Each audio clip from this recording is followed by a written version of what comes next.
بسم اللہ الرحمن الرحیم۔ هو العبادہ، دعا جو ہے وہ عبادت کا جوہر ہے، عبادت کی روح ہے، بلکہ یہ کہ اصل عبادت جو ہے وہ دعا ہی ہے۔ لہذا توحید سے دعا کیا ہے؟ لا تدعو مع اللہ احدا، اللہ کے ساتھ کسی اور کو مت پکارو۔ یہ سورہ جن کی آیت ہے۔ یعنی یہ ہے کہ ایک تو یہ کہ آپ اللہ کو پکار ہی رہے اپنے دیویوں کو، دیوتاؤں کو، اپنے لات کو، عزا کو، منات کو، حبل کو، وہ تو اور دور کی بات ہو گئی۔ ایک ہے شرک فی الدعا، اللہ کو بھی پکار رہے ہیں اور کسی اور کو بھی پکار رہے ہیں۔ اب وہ کوئی اولیاء اللہ بھی ہو سکتے ہیں، کوئی ملائکہ ہو سکتے ہیں، کوئی انبیاء کی ارواح ہو سکتی ہیں، کسی کو پکارنا کسی کا بھی ہوگا۔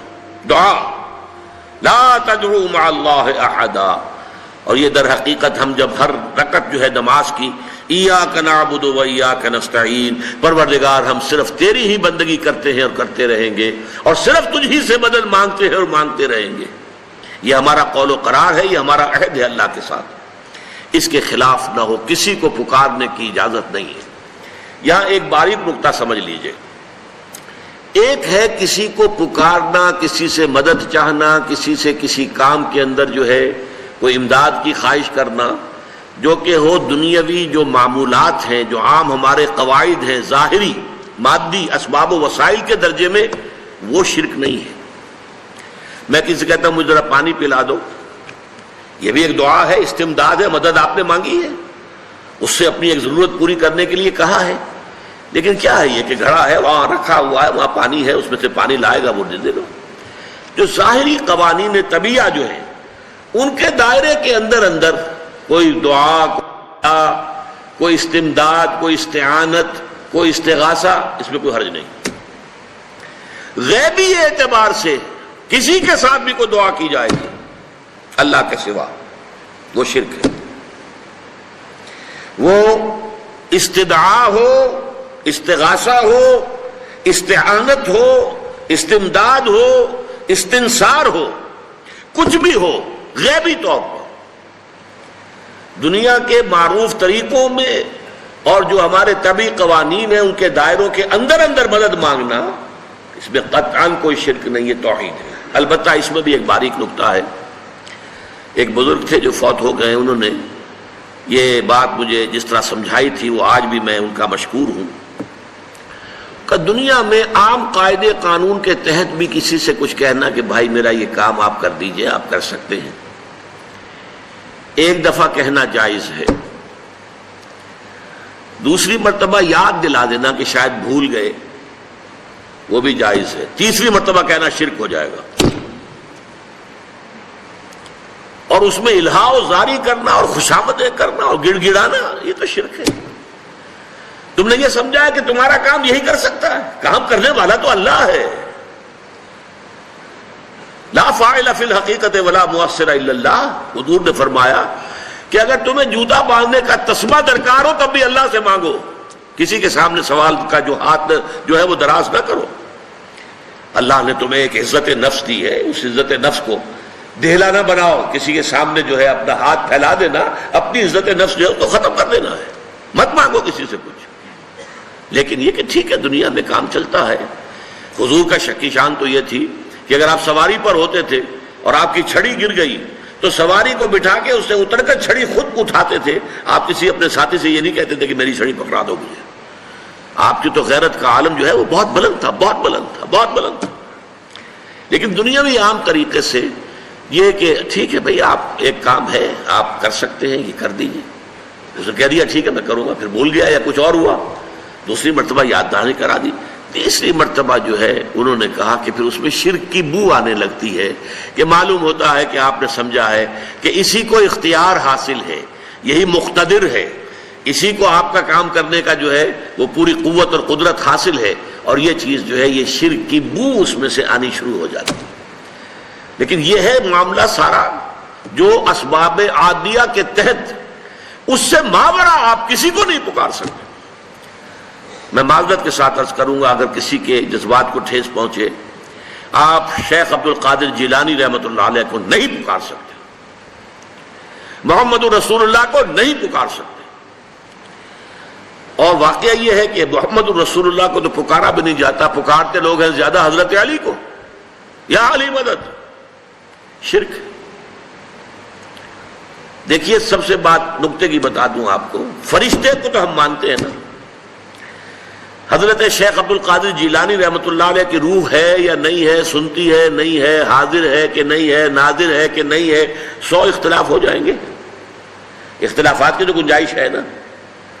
فرشتہ ہے یا نہیں ہے؟ وہ تو فرشتہ تو ہے، آپ کے دونوں کندھوں پہ بیٹھا ہوا ہے، کرامن کاتبین ہے کہ نہیں ہے؟ یرسل علیکم حفظہ، آپ کے جو باڈی گارڈ اللہ فرشتہ نہیں بھیجتا، لیکن آپ فرشتے سے بھی نہیں کہہ سکتے کہ میرا یہ کام کرو۔ فرشتے کے وجود پہ تو کوئی شک نہیں ہے، یا جبرائیل میرا یہ کام کرو، قطعاً نہیں، غلط، شرک۔ لا تدعو مع اللہ احدا، اللہ کے سوا پکارنا کسی کو نہیں ہے، دعا کسی سے نہیں ہے، استغاثہ کسی کا نہیں ہے، استعانت کسی سے نہیں ہے، استمداد کسی سے نہیں ہے، استنصار کسی سے نہیں ہے سوائے اللہ کے۔ میرا مالک اللہ، میرا رازق اللہ، میرا محافظ اللہ، میرا مددگار اللہ، میرا پشت پناہ اللہ، میرا دوست اللہ۔ یہ دوستی ہے اللہ کی جو لب لباب ہے، حاصل ہے ایمان کا، اسی کا نام ولایت ہے۔ اولیاء اللہ کے سروں پر سینگ نہیں ہوتے، جس کے دل میں ایمان راسخ ہو چکا ہو وہی اللہ کا ولی ہے، جسے اللہ پر یقین ہو چکا ہے وہی اللہ کا ولی ہے، جسے یقین ہے اللہ میرے ساتھ ہے، میرا مددگار، میرا پشت پناہ، میرا ساتھی، میرا دوست، میرا محبوب، میرا محب۔ اللہ اہل ایمان سے محبت کرتا ہے، واللہ یحب الصادقین، ان اللہ یحب الذین یقاتلون فی سبیلہ صفا کانہم بنیان مرصوص۔ اللہ محبت کرنے والا، اہل ایمان محبوب، اور اہل ایمان محبت کرنے والے اللہ محبوب۔ والذین آمنوا اشد حبا للہ۔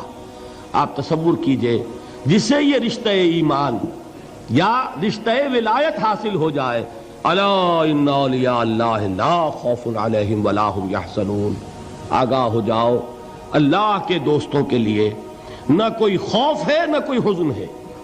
اور میں بیان کر چکا تھا، خوف اور حزن کے خاتمے ہی کا نام امن ہے۔ زوال خوف، زوال حزن۔ یہ خوف اور حزن کیوں آتے ہیں بار بار؟ اللہ تخافوا ولا تحزنوا، دونوں آ گئے۔ الا ان اولیاء اللہ لا خوف علیہم ولا هم یحزنون، پھر وہی دو۔ وہ کیوں ہے؟ خوف ہوتا ہے کسی مستقبل کی بات کا، یہ نہ ہو جائے، وہ نہ ہو جائے، یہ نقصان نہ پہنچ جائے، یہ تکلیف نہ ہو، یہ غضب نہ آ جائے، خوف ہے مستقبل سے۔ حزن ہے یہ کیوں ہوا، یہ نہیں ہونا چاہیے تھا، یہ میرا فلاں چیز میرے ہاتھ سے جاتی رہی ہے، فلاں موقع نکل گیا، اب بیٹھے ہوئے ہیں اندر ہی اندر کڑ رہے ہیں، صدمہ ہے اور رنج ہے۔ اور جو اللہ پر ایمان رکھتا ہے وہ جانتا ہے ما اصاب من مصیبت فی الارض ولا فی انفسکم الا فی کتاب من قبل ان نبرأها ان ذلک علی اللہ یسیر لکی لا تعصوا علی ما فاتکم ولا تفرحوا بما آتاکم واللہ لا یحب کل مختال فخور۔ اس زمین میں یا تمہاری جانوں میں کوئی تکلیف، کوئی مصیبت نہیں آ سکتی سوائے اس کے کہ جو اللہ نے لکھ دی ہو، اس سے پہلے کہ وہ ظاہر ہو۔ جس کو یہ حقیقت معلوم ہو گئی اس کو یہ طرز عمل اختیار کرنا چاہیے، جو چیز چھن جائے، جاتی رہے، چھوٹ جائے، اس پر افسوس نہ کرو۔ کس نے چھینی؟ دوست نے۔ دوست کے فیصلے پر شکایت، دوستی کو بٹا لگا رہے ہو، سرے تسلیم خم ہے جو مزاج یار میں آئے۔ اگر دوستی ہے تو پھر تو تمہیں گردن جھکانی چاہیے کہ ہر ساقی ماریخت عین الطافست، جو بھی میرا ساقی میرے پیالے میں ڈال دے اس کا کرم ہے، جو اس کی طرف سے آئے اس پر کوئی رنج نہیں، کوئی صدمہ نہیں، کوئی غم نہیں، کوئی شکایت نہیں، کوئی شکوہ نہیں، اور جو ہوگا وہ اس کے اذن کے بغیر نہیں ہوگا، اور اس کا اذن ہوگا تو یقیناً میرے لیے خیر ہی خیر ہے، چاہے وہ ناگوار شے ہو، بظاہر مجھے اچھی نہ لگ رہی ہو، میری شارٹ سائٹڈنس میں مجھے وہ نظر آ رہی ہے کہ میرے لیے بری ہے، لیکن قرآن نے کہا ہے عسیٰ ان تکرہوا شیئا وہو خیر لکم وعسیٰ ان تحبوا شیئا وہو شر لکم واللہ یعلم وانتم لا تعلمون. ہو سکتا ہے تم کسی چیز کو ناپسند کرو دراحال کہ اسی میں تمہارا خیر ہو، اور ہو سکتا ہے تم کسی چیز کو پسند کرو دراحال کہ اس میں تمہارا شر ہو. اللہ جانتا ہے، تم نہیں جانتے. جب مجھے یہ بات معلوم ہو گئی میں نے اپنا معاملہ اللہ کے حوالے کیا. سپردم بے تو مایا خیش را تو دانی حساب کم و بیش را. اے رب جو تو چاہتا ہے وہ ہو، تیرے علم میں جو شے میرے لیے خیر ہے وہ ہو جائے. میری کوئی پسند نہیں، میری کوئی چاہت نہیں، یہ ہے راضی برضائے رب.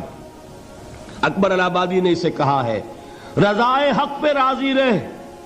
یہ حرف آرزو کیسا؟ خدا خالق، خدا مالک، خدا کا حکم تو کیسا؟